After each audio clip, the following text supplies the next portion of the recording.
Hey, y'all. Thank you so much for joining my live stream. Can everybody hear me okay? It's good to see so many people here. I appreciate that. It's 26. I wasn't aware. It's 3:00, so I assumed everybody would either be like in class or at school or something like that. So I was like, I'll probably get like a couple of people, especially since it's been so long. But thank y'all so much for joining. So we have three main. Oh, hey, Colette McCullough. Happy Friday. It's good to see you. Today we have three main topics. First, we have to get into a recent appearance by Prince Harry. It's his first of 2026. And then we have to get into it's kind of Harry and Meghan related because they are being used as the scapegoat, the usual, which is a big reason why I'm here, is to talk about that and to do my part to expose and shed light on it. But Prince Harry and Meghan are being used as a scapegoat for something else. Now, we kind of talked about this on Patreon the other day, but Feminagra did a wonderful job of putting everything in one place succinctly. Y'all know they are my favorites by far because they do exactly that, and they gave brilliant commentary. And so I'm going to share that and then also give my opinions on it. And then, of course, we have a Sussex.com update as well. But before we get into all that, if you haven't already, I feel weird saying this live, but if you haven't already, please don't forget to go ahead and like, share, comment, and subscribe. Oh, thank you so much for listening at work. Don't get in trouble. I'll try to talk low so they don't hear a cackling lady in your office. Hey, thank you so much. Good afternoon. Welcome. Okay, so let's get into the first segment. Go ahead and share your comments in the commentary section, in the comment section, and then on the other side, we will continue our discussion. Prince Harry, the Duke of Sussex, kicked off 2026 with his first engagement. Earlier this month, the Duke of Sussex visited Santa Barbara area fire stations alongside Watch Duty co-founder and CEO John Mills, where firefighters walked him through the realities of emergency response, from brush trucks and rescue ATVs to thermal search and rescue drones. On the ground, first responders described how Watch Duty's real-time wildfire mapping and alert app has become indispensable when fast-moving fires leave little room for hesitation or error. The outing, which took place near his home in Montecito, where he lives with his wife Meghan Sussex and their children Prince Archie and Princess Lilibet, was first shared by Watch Duty on social media. Quote, "We're proud to partner with Archewell Philanthropies, early supporters of Watch Duty during the devastating LA fires in 2025, and excited to keep building support for firefighters on the front lines," the organization captioned the images. That is currently on Instagram, and it's also linked in the description box below in case you want to see it for yourself, like, engage, or even follow them. People has learned that both Prince Harry and Meghan Sussex have spent time listening directly to firefighters and first responders about the mental, physical, and logistical toll of increasingly severe wildfire seasons, and were particularly struck by how essential, reliable, real-time information has become when lives and neighborhoods are at stake. The visit comes weeks after Prince Harry and Meghan announced the Archewell Foundation's rebrand to Archewell Philanthropies, signaling a more defined focus on grant making and partnerships that support frontline workers and strengthen community resilience. The January outing was part of an ongoing effort to better understand how technology, trusted information, and local expertise can work together to support those protecting communities during emergencies. Through Archewell, the Duke and Duchess donated to watch duty amid the early days of the California wildfire crisis last year to help fund the organization's work delivering verified, up-to-date information to firefighters and affected communities. The nonprofit's model relies on trained volunteers, retired fire professionals, and paid staff to vet information rather than automated systems, a distinction firefighters say can be critical in rapidly evolving situations. The Santa Barbara stop is one of several firefighter-focused visits for Prince Harry in recent months. Ahead of Christmas, Prince Harry spent time with firefighters in Camarillo, California, and visited the Ventura Training Center of the Anti-Recidivism Coalition, where he met with formerly incarcerated men and women who now serve as firefighters battling California's wildfires through CAL FIRE and the California Conservation Corps. During the height of the 2025 fire season, the Salinas Fire Department shared a photo of Prince Harry with firefighters alongside Cruz and Taffy, therapy dogs who support crews responding to wildfires and other emergencies. The department noted the dogs were actively assisting firefighters during the Los Angeles fires, providing emotional support to both first responders and affected community members. Oh, they got their little jobs. Wildfires have remained top of mind for Meghan and Harry, who live in Montecito, about 90 miles north of Los Angeles. During the January 2025 LA fires, the couple distributed food and supplies, met with firefighters, and opened their home to friends forced to evacuate. Months later, Prince Harry paid tribute to first responders at the Living Legends of Aviation ceremony and noting that they rise to the challenge every single time, yet we rarely get the chance to thank them.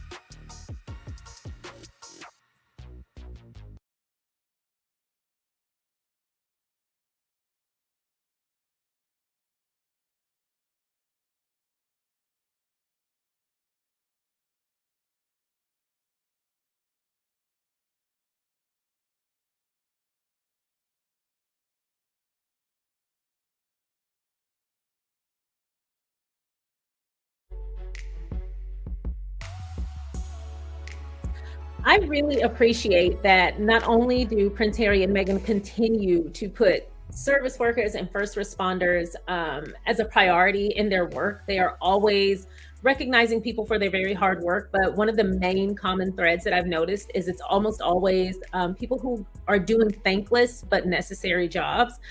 Even in Prince Harry's Living Legends of Aviation speech, he called out first responders for their amazing work, and he mentioned how thankless it is.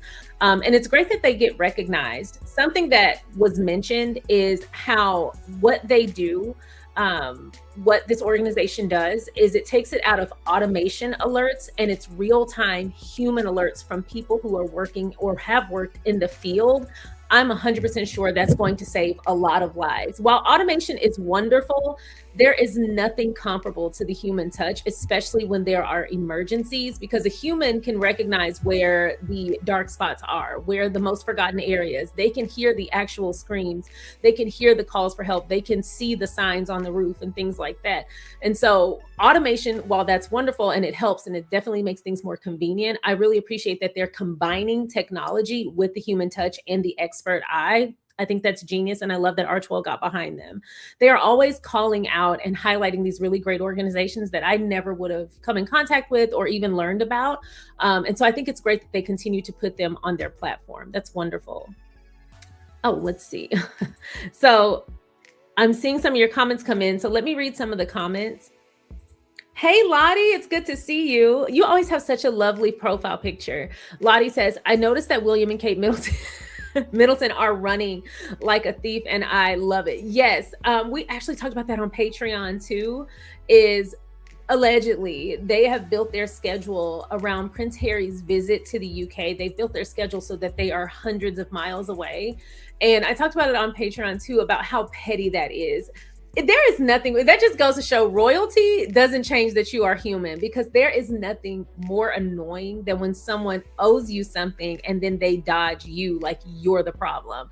Like if somebody owes you money or an apology, you'll never see them again.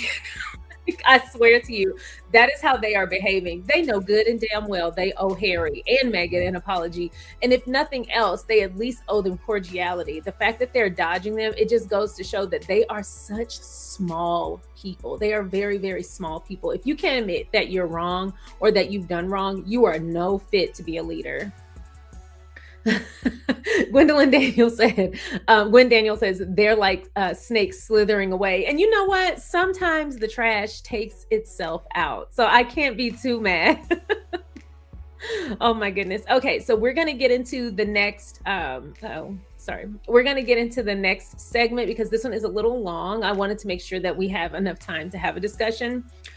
So basically, we're all aware that there have been so many rumors that William and Kate are divorcing or are at the very least separated. And something that I've noticed about that conversation is that for some reason, they seem to think, I don't know them, but they seem to be avoiding showing what's really going on publicly.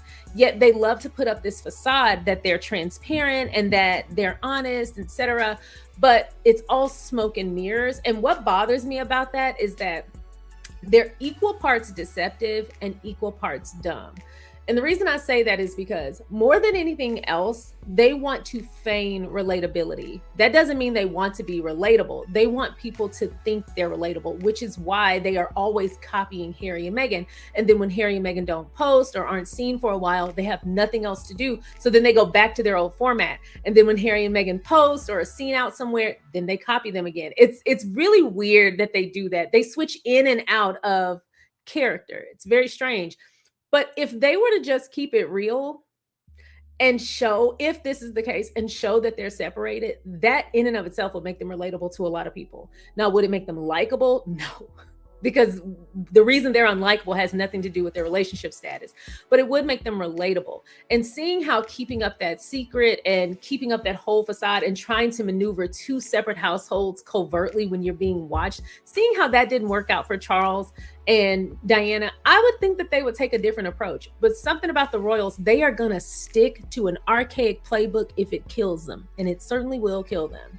At least it kills the image. So anyway, before we move on to the segment, moving in silence 4947, where's the emotional support bun? I'm only allowed to have it once or twice a week max, and I have to have it in specific spots because I'm trying to grow my hair back out in that space, in that spot. Having my hair curly, it's really hard to see where there's breakage because it's always curled. But when I wear my hair straight or when I had it blown out, my stylist showed me where there was so much breakage. And she was like, you just need to take a break from the buns, try some different styles, or at least don't make them so tight and move them around. So I'm still trying to find a world, figure out my life and figure out a world where I don't have a bun. I identify a lot with my bun, especially since I have an oval shaped face. It definitely helps me out a lot. But yeah, justice for my bun. Justice for the bun. Hi, Joyce Vose. It's good to see you. Joyce Vose says, those people are hiding something for the past 2 years. They are not ready to tell yet. Exactly. It's clearly something going on. And again, they want to feign relatability while still being very private, but then lambasting others for actually requesting reasonable privacy. Just don't use long extended camera lenses to look inside my home. Don't steal my information. Don't hack my phone. Don't follow me around. Just be normal and you'll get the data you need to do your job. And for some reason, that request was mocked and shamed. But William and Kate can sit around and create a whole facade of a lifestyle and people are just fine with that. It really bothers me. It's almost like people favor lies and deception and they mock authenticity. You know what I do think? I talked about this on TikTok too. I feel like people do not trust authenticity because we have been desensitized to deception. Everything in our society now is an image and an aesthetic and a facade. And it's been that way for a very long time. And social media only made that worse. So I feel like when people show up authentically and people are willing to say, I said that. No, I didn't do that. Yes, I did do that. I stand by that. When people are direct and honest, I feel like folks don't know how to handle it. I feel like folks are wired to automatically assume the worst. So when you create this image, this perfect image, then they assume, well, the worst must not be that bad. It's only a few notches down from perfection. But then when you're authentic and say, hey, this is me, this is who I am, then they're like, oh, you must be a demon. My goodness. They're so used to tangoing with inauthenticity that when they see authenticity, they don't know what to do with it. It's one of the reasons why I feel like people hate being around people who are direct communicators. We are really desensitized, or we're used to this passive aggressive way of communicating. People are so passive aggressive. They say up when they mean down. They say yes when they mean no. And they expect you to read minds. It's almost like, okay, I said yes, but did you see my head was shaking no? Or I did say I wanted to go, but did you see that my body language said it wasn't? Now, this is not in terms of coercion. I'm not talking about that, but I'm speaking about like at work. How people expect you to read between the lines. Like if I pitch a project and I say, hey, what do you think about this? I want you to tell me if it sucks. I want you to tell me why it sucks so that when I go back with these notes, I can make it better or make something new. I don't want you to say, that's great. We'll get back to you. And then I never hear from you again. And then 6 weeks later, I'm being terminated. Like, tell me what I need to do my best and be my best. Be clear. Clarity is kindness. Authenticity is kindness. It is kind and considerate to allow people to live in the world they think exists. It is actually quite cruel to create a facade so that a person is in an environment and they don't really know what they're dealing with. I think that in and of itself is quite scary, which is why I genuinely dislike passive aggressive people, because I'm like, what are you willing to do to avoid just direct communication? I promise you, if this results in confrontation, it's not worse than sniping at each other for the rest of this year. Like, we can just be irritated and then let that process and move on. That is not worse than sitting around side-eyeing and having to read between the lines and stuff. And so when you see people like Harry and Meghan and they show up and they're just like, this is us. Sometimes we're goofy. Sometimes we're serious. Sometimes we're working hard on something. Sometimes we're in our backyard that we allow you to see. Sometimes we're with our kids. Sometimes we're on location. They show you what it is and what it isn't. Or as my grandma would say, they let you know what it is and what it ain't. And a lot of people can't handle that because they're not willing, or they don't know how to do the same. Or they have skeletons. And if they know you have skeletons, then in some way y'all have a camaraderie, because I can expose you if you expose me. So in some way we have a kinship. We have something on each other so that we have loyalty. But when a person is authentic, they don't have anything to hide. Your bones are yours to carry, not mine. And I genuinely think people struggle with that. That also kind of lends itself to why I was asking myself, or asking a friend about this myself not too long ago, why people seem to, I don't know if the word is mock, but why people seem to genuinely dislike that Meghan seems too happy. That has to be one of the most infuriating criticisms I've seen of her or anybody. It's kind of up there with Beyonce. She wants people to think she's perfect. And I'm just like, just because a person doesn't air their dirty laundry to you doesn't mean they think they're perfect. It means it's not your business. But no, I say that to say people genuinely get unfurled because they say Meghan is fake, or because she's always so happy. And I can attest to, I've seen quite a bit of footage of her not being happy. And that's not fun to see. That's not fun to see. And if your biggest gripe with her is that she's a happy person, she's jovial, she's positive, she sees silver linings, that's a you thing. But again, like I said, people have just gotten accustomed to misery, perpetual misery, and bonding through misery and bonding through pain and bonding through just like starting a job. And the first thing you encounter is the person who's telling you all the things they hate about it. It's like, God dang, whoo, girl, maybe you should get out in the job market, because I just want to do the work. I mean, I appreciate the heads up, but let me come to my conclusion, and please don't lay all your weight on me. But people are used to bonding through common disinterest and common hatred for things, that when a person is just genuine, it's like, this is who I am. You can get to know me or not. They don't know how to handle it. And so anyway, I said all that to say it makes sense why people who find themselves on the fence lean towards the facade. It's because they've bought into the program. The problem is the rest of the world is kind of waking up from that. There are those of us who've been awake to that and have always treasured and appreciated authenticity. But I feel like the world as a whole, especially as of late, we're all yearning for realness and authenticity. We're all yearning for feeling the ground beneath our feet and feeling the wind on our face and feeling the sun on our body. Like, we want realness, and we're growing to appreciate it a lot more. People are unplugging more. People are becoming awakened. And I think in that world, when that becomes the norm, I feel like we will see a very strong turn of the tide where people will get, for those who don't already will start to get Meghan. It's like, okay, you don't have to be miserable to be real. Some people are real and happy. Imagine that. So anyway, we're going to get into this discussion. Feminagra did a wonderful job of laying it all out. Don't forget to leave your comments in the comment section below, or in the live chat, and we will continue the discussion on the other side.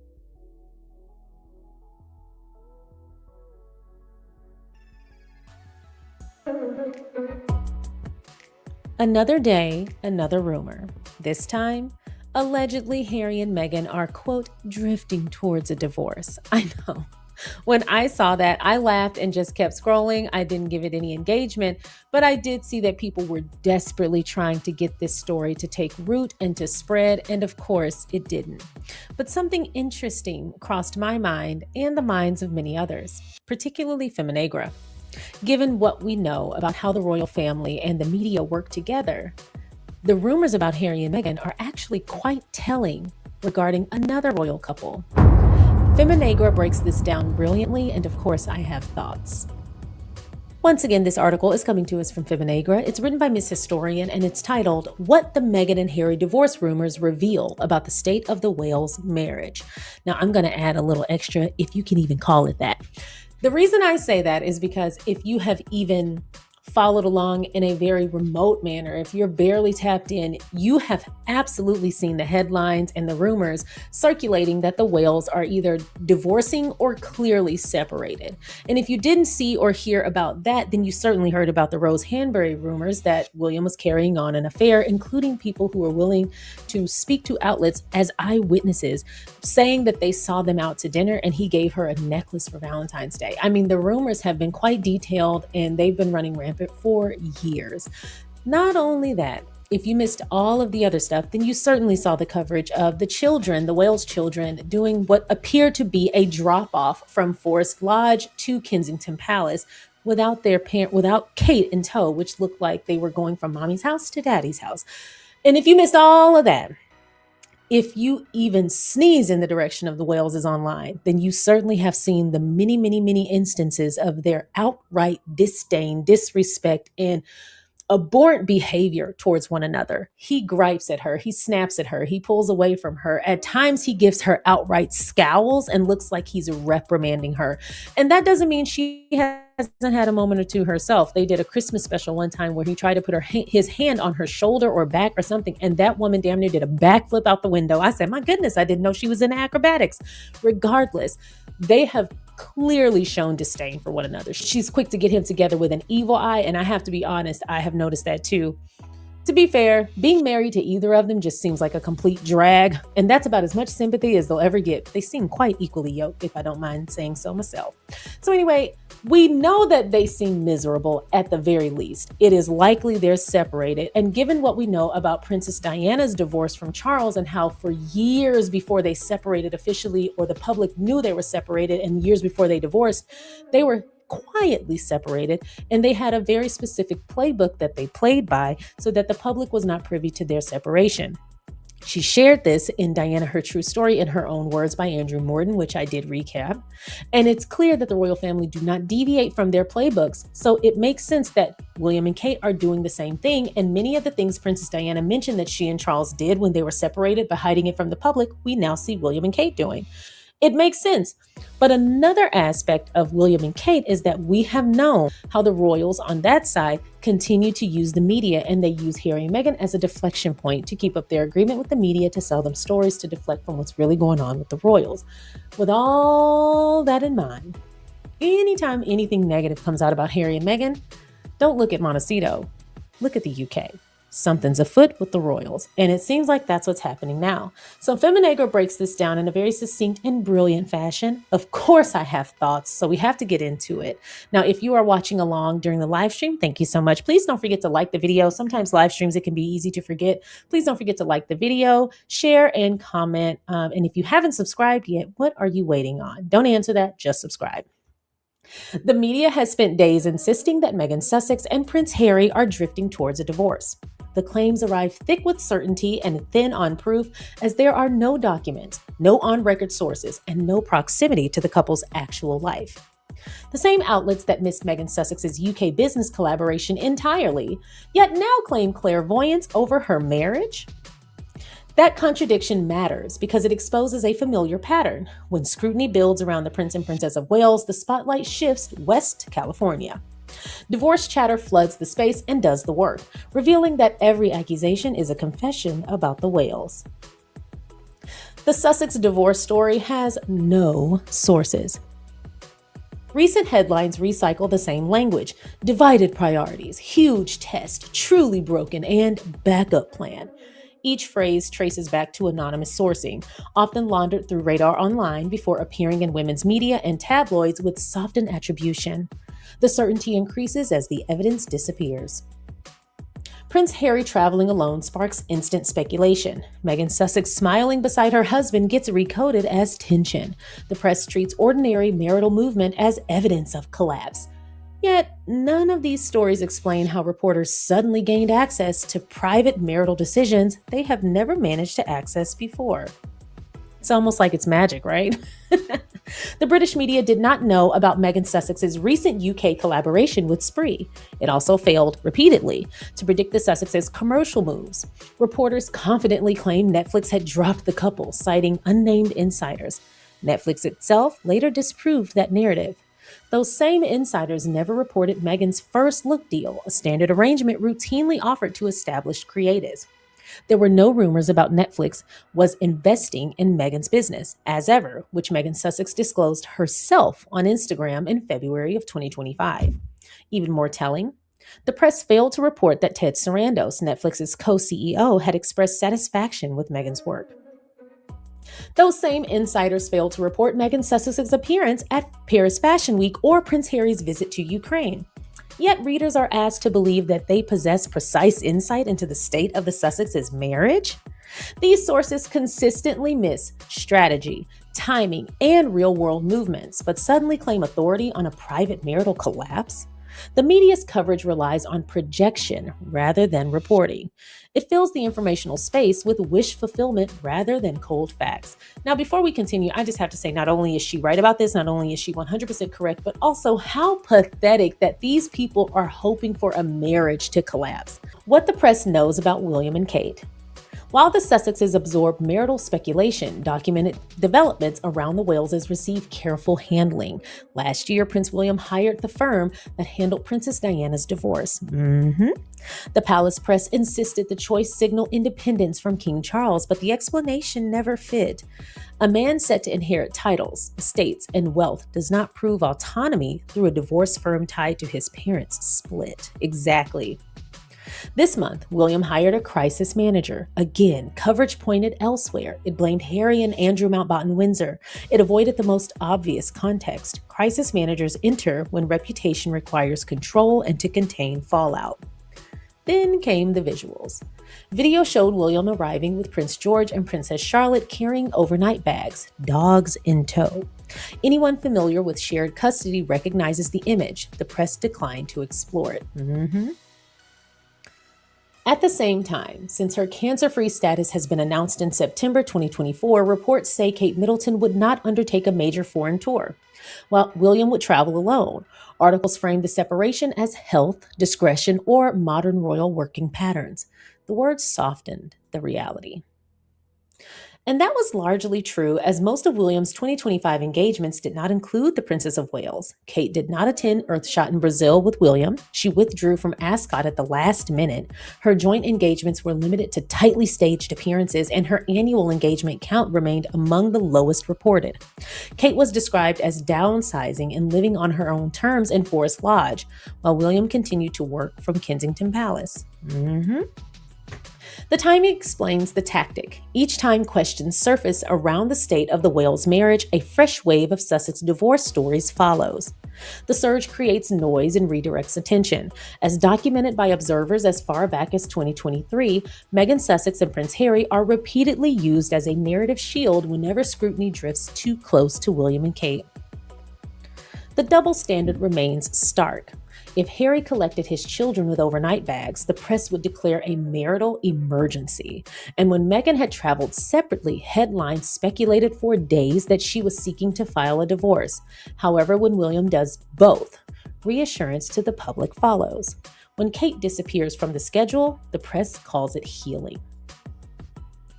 The Sussex divorce narratives persist because it serves a purpose. It protects the future king and preserves a carefully managed image. It asks readers to ignore what is visible and fixate on what is invented. Prince Harry addressed this pattern directly in his December 2024 Deal Book Summit interview, noting that whenever he and Meghan Sussex appear in different places, headlines immediately declare trouble. He pointed out that the press has apparently divorced us maybe 10 or 12 times, a cycle so routine it has become background noise rather than reporting. Every accusation is a confession. The British press keeps insisting Meghan Sussex and Prince Harry are breaking up, even as those claims repeatedly collapse. Meanwhile, William hires a divorce lawyer, then a crisis manager, and is photographed moving children between homes. That reality draws reassurance headlines instead. The contrast reveals where the strain truly sits and why the noise is so carefully redirected. I have to say, as always, Miss Historian and Feminagra hit the nail on the head. But at no point did any of us doubt this. Is it sad that they continue to do this? Yes. But do they realize they're telling on themselves? Fortunately, I don't think they're smart enough to realize that. I think because they are still playing from this old, very old, ancient, dust on the leather binding playbook, they really think people are falling for this. I still stand by my original statements that the royals are no match for the internet. Information travels way too fast and people have way too much instant access to things for them to truly keep up, let alone stay ahead. Harry and Meghan understand not only how the internet works, but how society works, how the media actually works, and how to actually give people the information they need while preserving things for privacy that is simply unnecessary to share. Now, they show us their lives, but they don't hand over everything. They still operate with integrity, and that is why people trust Harry and Meghan. That is why people take what Harry and Meghan say at face value, because they say it themselves, they maintain their receipts and are willing to share, and they operate with transparency. The only way to grapple with a beast like social media, the internet, or the current modern day media, to be real about it and say, hey, there's a boundary. If you don't want to share something, simply don't share it. But lying will get you caught up every time, and the royals don't seem to understand that. Remember when Princess Diana sat down for her quote-unquote tell-all interview? Sure, the interview was concocted based on nefarious means, but what Princess Diana said was 100% true, which is why it has continued to hold up all these years later, literally decades. Things that she said then are still being proven true today. Same with Harry and Meghan and their interviews, as well as their personal firsthand accounts of what their experience was. The reason that has taken hold and has been trusted far beyond what anything the royal says, it's because it was true. It was transparent. It was honest. And there were times where when a boundary was asserted, they had to simply say, not going to share that. Again, being transparent doesn't mean being an open book. It simply means I will share with you what you need to know. And I will be honest. If I'm saying it, then it's true. But there are still things that I'm simply not going to say. I trust a person like that far more than a person who is always trying to work with smoke and mirrors, especially when they're always losing against them. Y'all let me know your thoughts on the situation. Do you think William and Kate are separated? Do you think they're divorcing? Do you think this is a deflection tactic? And had you seen those rumors? More importantly, had you seen that video and those photos of those children looking like they were being shuttled between parents' homes? Anyway, y'all let me know your thoughts.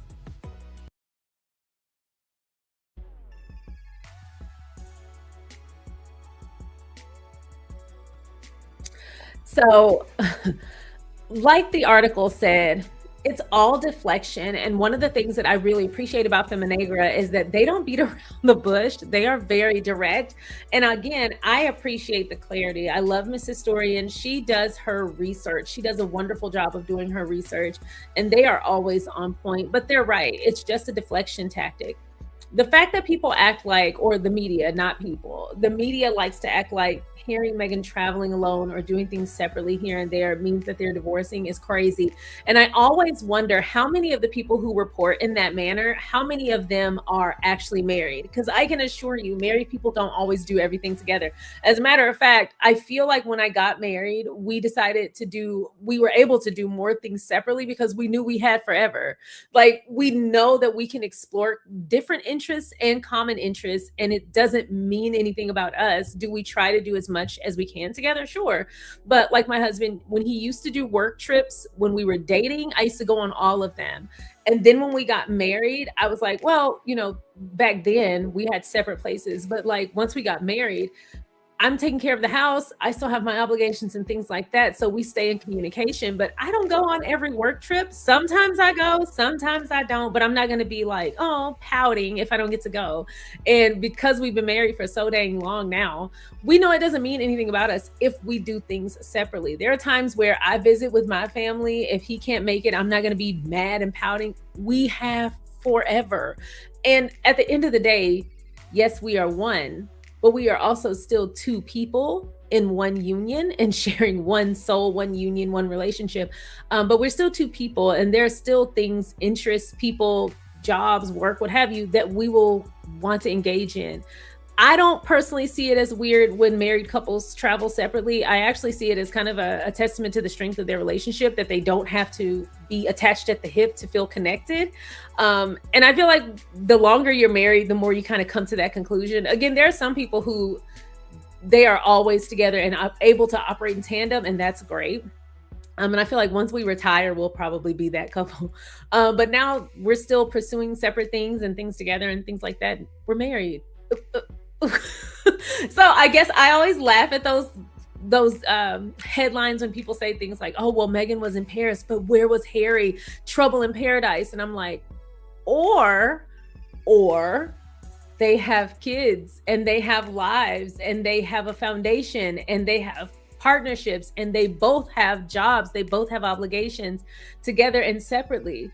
Could we use our thinking caps? Like, could we just be normal? For like, they're adults. It's not like they're in high school and all they have to worry about is differing schedules, but they're in the same building. Like, they're two grown adults who had full lives before they got together, and they have full lives since they've been together. It just takes balance and work. But again, I don't feel like I'm talking to a collective to a group of people who don't know that. They're just banking on their readers not caring.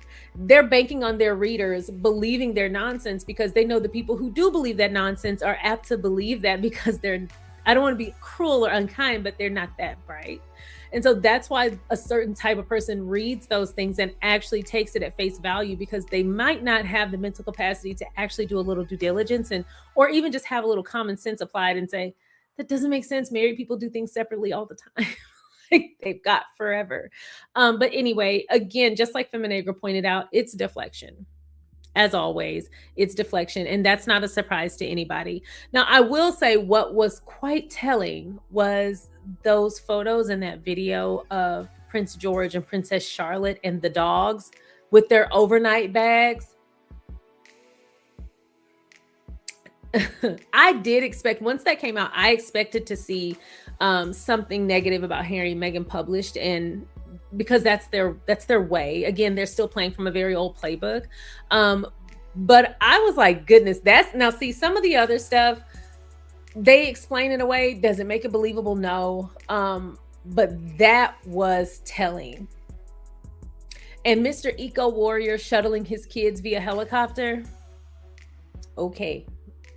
Again, everything with that couple is a facade. So I want to get to some of these comments. First, we have Denise Opara. Hi, Denise. It's good to see you. Denise says, I love your podcast, Sharion. Listening from Greece. Oh my gosh. Thank you so much. I appreciate it. I didn't know we had made it to Greece, y'all. Woo, woo. Look at us, international. I've actually never been to Greece, but I've always wanted to visit. if you don't mind sharing, where are your favorite parts of Greece, or where would you recommend that I visit for my first trip to Greece? Because I absolutely want to visit Greece. Hi, Colette McCullough. Colette McCullough says, I may have missed it. Are William and Katie, Wadey Katie separated? That's the word on the curb, Colette. Now, listen, it hasn't been confirmed, but again, there have been a lot of footage that insinuates or implies that they haven't been living together. Well, first, a lot of people suspected that because they just keep buying so many houses. That in and of itself is like, why do y'all need so many houses? Especially like a lot of them are in a cluster. But then there's always a forever home. The next one is the forever home. But then there's this video that came out that showed Prince George and Princess Charlotte with their overnight bags and their dogs being flown via helicopter from Forest Lodge, where Kate is allegedly living, to Kensington, where Prince William is allegedly living. And it looked like a drop off and like co-parenting. And when I saw the video, again, I can't say, but Kate wasn't in the photo, and neither was, or in the video, and neither was Prince Louis. So who knows? It could be anything. You just don't know. They are two older kids. And so maybe they had something to do that required them to take off from Kensington that Louis didn't have to go to and Kate didn't have to go to. I don't know, but the way it looked, especially with the dogs, it did look like a drop-off situation. But you know, they're never going to keep it real about it. And as soon as those videos came out and those photos came out, then they did a joint engagement. Any other time, those two people cannot stand being near each other. But then they had a joint engagement because of course they did. Hi, Lottie. It's good to see you. Lottie says, Sharion, William and Kate have no ideas either. That's why they're always copying Harry and Meghan. I wonder what kind of king would he be? You know what? I feel like we're going to find out soon enough. And I'd like to think that he can't be any worse than his father, but something in my heart of hearts knows that he's going to be much worse because he's a bully, and nothing good comes from that kind of attitude. Nothing good comes from poor leadership like that. He's competitive. He's a bully. He has no original ideas, like you pointed out. And yes, they copy Harry and Meghan all the time. All of a sudden they're doing almost all of their videos and all that stuff in the forest and in nature. Now, any other time you couldn't beat them from wanting to do a posed picture in a stateroom, buttoned up and dressed to the nines. Well, their version of the nines, dressed to the twos.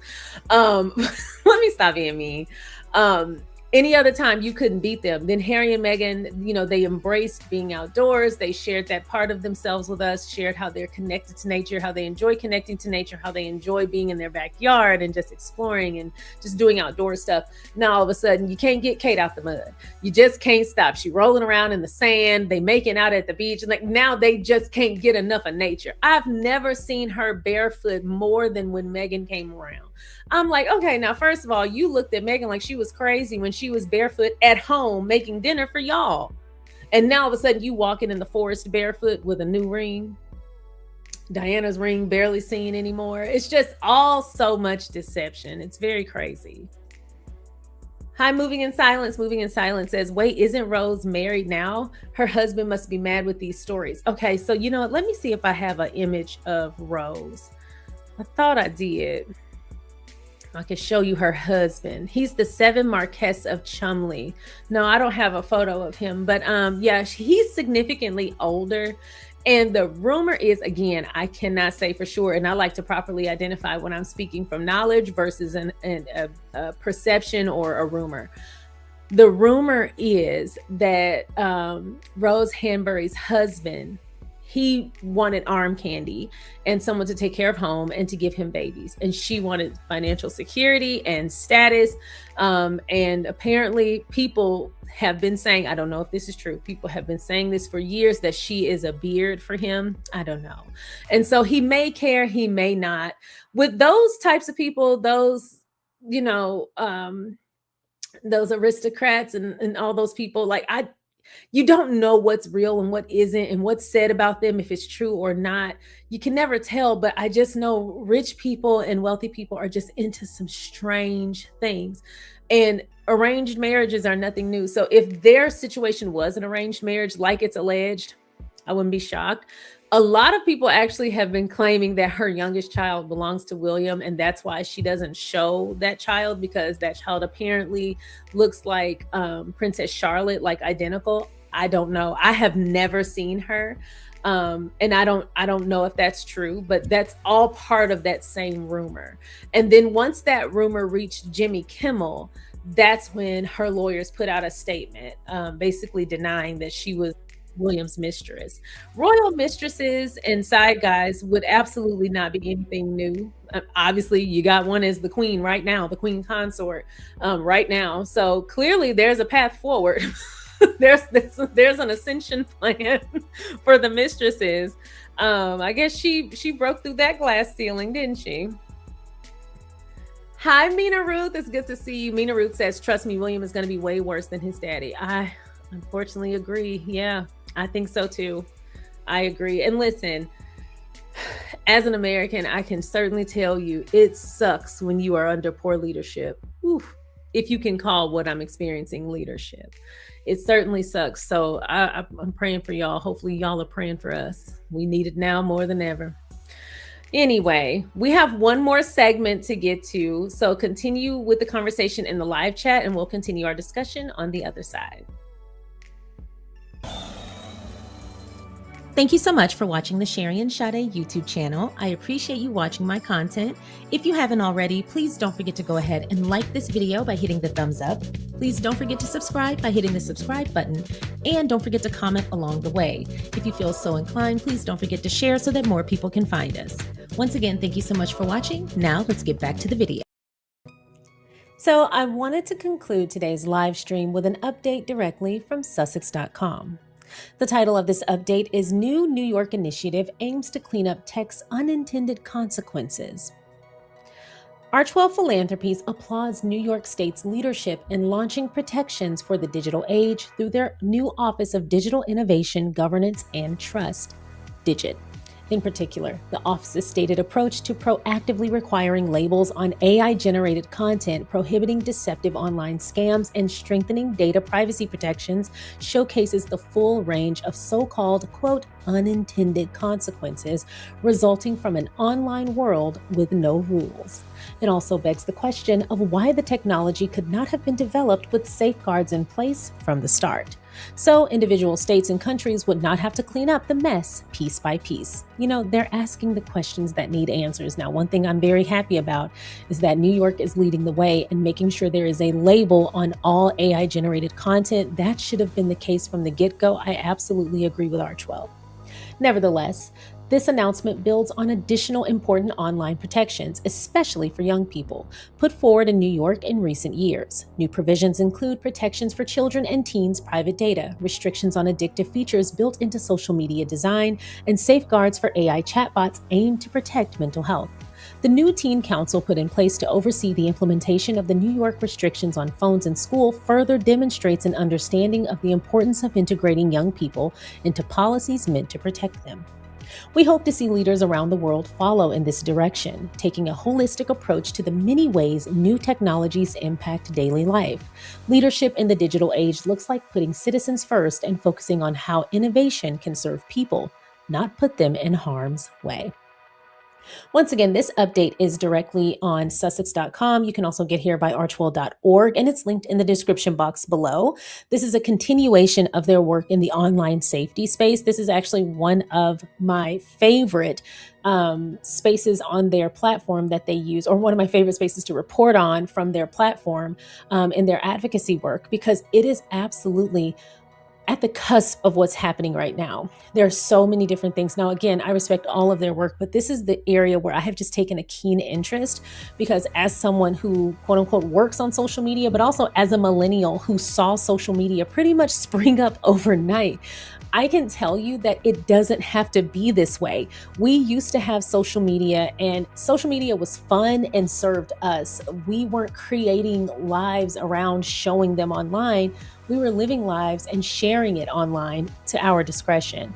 Now there are curated experiences for the sole purpose of social media. And I'm not knocking anybody's hustle, but when you are taking trips and just planning your life around your Instagram or what have you, That is a concern. Even when we went to Germany, to Dusseldorf, Germany, we were so excited to experience Invictus. We were so wrapped up in the whole Invictus experience that I didn't get nearly as much footage as I wanted to, just because I was so focused on being present. Now, I had intended to document the trip, of course, because I certainly wanted to give a recap. But when I actually arrived, my phone and my camera and my notepad, they were like the furthest things from my mind. I didn't want to miss anything in the moment. I didn't even want to miss the sun on my skin, y'all. I was like, there were a couple of days that had like a nice cool breeze. It was warm for the most part, but there were a couple of days when we went on a tour throughout Dusseldorf and there was a nice little cool breeze. We were in one of those double deckers. And even that, I was like, I don't want to miss the German sun. My husband was like, I got some news for you. You know what? I'm going to let you enjoy your day. But no, I didn't want to miss anything. I wanted to talk to as many people that I could talk to. I wanted to engage. I wanted to open every door possible, be in every kiosk, what have you. And while I would have loved to have gotten more coverage, there was definitely room for more balance. Going on that trip and just being fully immersed in a whole different world, a whole different culture, but also it was somewhat of a return from, not somewhat, it was a return home for me. There was so much going on. I didn't want to miss it. I can't imagine having that experience for the purpose of social media. Again, this is my personal experience and my personal take on this topic. I am not knocking anybody's choice, but I do know that is a trend and more power to you. I have a hard time reckoning with that, of creating a life around what I want people to see of me online. I think deciding what you want people to see of you is very important, but curating a life around that decision is interesting. That is just not my forte. I also think that's because, again, I'm an elder millennial. I was born in 1980 of the 7. And so I've seen life pre-internet. I've seen life pre-social media. I've seen life when social media was budding. I remember the first time I went to UTA in Arlington, I was hanging out with someone. We were waiting on our class to start. And he was like, what are you doing on your phone? He was like, you're always on your phone. And I was like, I've been using this thing called Twitter. And at that time, Twitter was only 4 years old, and I only knew like 10 people in real life who used it. And he was like, I keep hearing about that. Is it really fun? And I was like, it's not necessarily fun. It's just really interesting. You get to genuinely see what people are thinking. And I've never really cared to know. But once I was in. I wanted to know everybody's business, child. They really triggered the gossip in me. And he was just like, that just seems like such a distraction. Now, in my mind, I was like, oh, hater. He was right. I eventually got rid of Twitter. As y'all know, I'm on Threads, which is significantly better. But I eventually let Twitter go. And it was a distraction. I had actually gotten to the point where I would leave my cell phone in my apartment when I would go to class, because I would be so tempted to just look stuff up on Twitter and see what people were saying about it, just for the sake of knowing, not because it served a purpose. And I only share these experiences because, yes, at this point, we are pretty much all in on the internet. We are never going to go back. We're never going to have that pre-internet world. And there is a way to have all the amazing things outside of the internet, as well as the luxuries and the conveniences of having the internet. One thing that Archewell is saying is there has to be balance. There has to be safeguards. There have to be protections. And even if the safeguards and the protections are slow to form, which then it doesn't need to be released until they are. But even if the protections are slow to form, the predatory nature of some of these apps should absolutely never have been created to begin with. Some things we wouldn't have necessarily need safeguards from if we'd simply made smart tech. And so I love that Archewell's approach to the online safety conversation is all inclusive. It's holistic, as they mentioned. It's all inclusive. They're not recommending one size fits all solution to every social media app. They're asking people to use what should be common sense when creating these apps, as well as create common sense restrictions and safeguards, because we should be enhanced by social media and the internet. We should not be slaves to it. We certainly shouldn't be victims of it. And again, as an elder millennial who is now using the internet as a big part of my work, I can tell you, seeing things shift in the way that I have, it almost makes me not want to use the internet at all. I have a different computer at this point for everything I do. I have a social media computer, I have an editing computer, and I have a household computer. And then once I started school, I got a school laptop. I like everything separate because I don't even want a chance one person gaining access to one thing and then having my whole life in front of them. And that is what we essentially are always at risk of, because these apps are so smart and they all have these crawlers and there's so much data out there. When I searched my name, my full name online to see what information was visible to other people, I went to a library computer and searched my name. I saw so much very real, a lot of fake, but very real private information. Thankfully, the most sensitive information that's out there listed under my name is not true. It's not accurate. Now, I don't know whose information that is, but that was a relief. But something I will say, it has like two of my old cell phone numbers, and those were actually my cell phone numbers. One of my old addresses, it actually was my old address. Like, it was interesting but scary how much accurate information that was just in front of me that I would never share. It had my family members' names, some of their real addresses, some of their cell phones, and I had to actually write to these websites and have them take it down. And when they refused, my attorney followed through and got it taken down. But again, I say that to say, if someone means you harm or someone wants to steal your information, the internet has made it very easy. They can do that on their lunch break. It's quite scary. So I feel like every app, just like Archewell said, I feel like every app should absolutely have safeguards in place. It should be common sense rules, and there should be legislation that supports this. Like they said, it is a lawless, the internet is lawless right now. There are no rules. I don't feel like humans, being that we are human and we're subject to human nature, I don't think a group of humans should have access to anything without restriction, because we bastardize everything. And I say that as we as a society. I don't personally do that, but I know that I belong to a society that absolutely does. Anywho, those are my thoughts. I think this is wonderful. I love that Sussex.com continues to keep us in the know, keep us updated, and it's not just centralized to an area. They are keeping us in the know on a global level regarding how online safety and that mission is progressing. I hope they continue to do this amazing work and to continue to share it, and I hope it continues to make as much progress as it's making, if not more. Y'all let me know your thoughts in the comment section below. And my elder millennials, what was your first social media experience, and what is your take on how things have transitioned? I'm really curious about your specific experience, because we just had a unique experience. I just like I said, I remember getting on AOL Kids domain, and I was only allowed to chat with kids who were 11 or younger, and we were being monitored. And my chat transcripts became PDFs that were emailed to my mom every time I logged on and off. So I mean, she had it all set up. So anyway, I was pretty much on archiecomics.com because that was pretty much the only thing I could do, that I felt some kind of freedom. But like I said, kids don't need that kind of freedom. Kids need to be safe. They need to have fun within safe parameters. And it would be great if the creators and developers put that as a priority first, just human safety and well-being as a priority first. That should be the case for all industries.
Okay, is there sound now?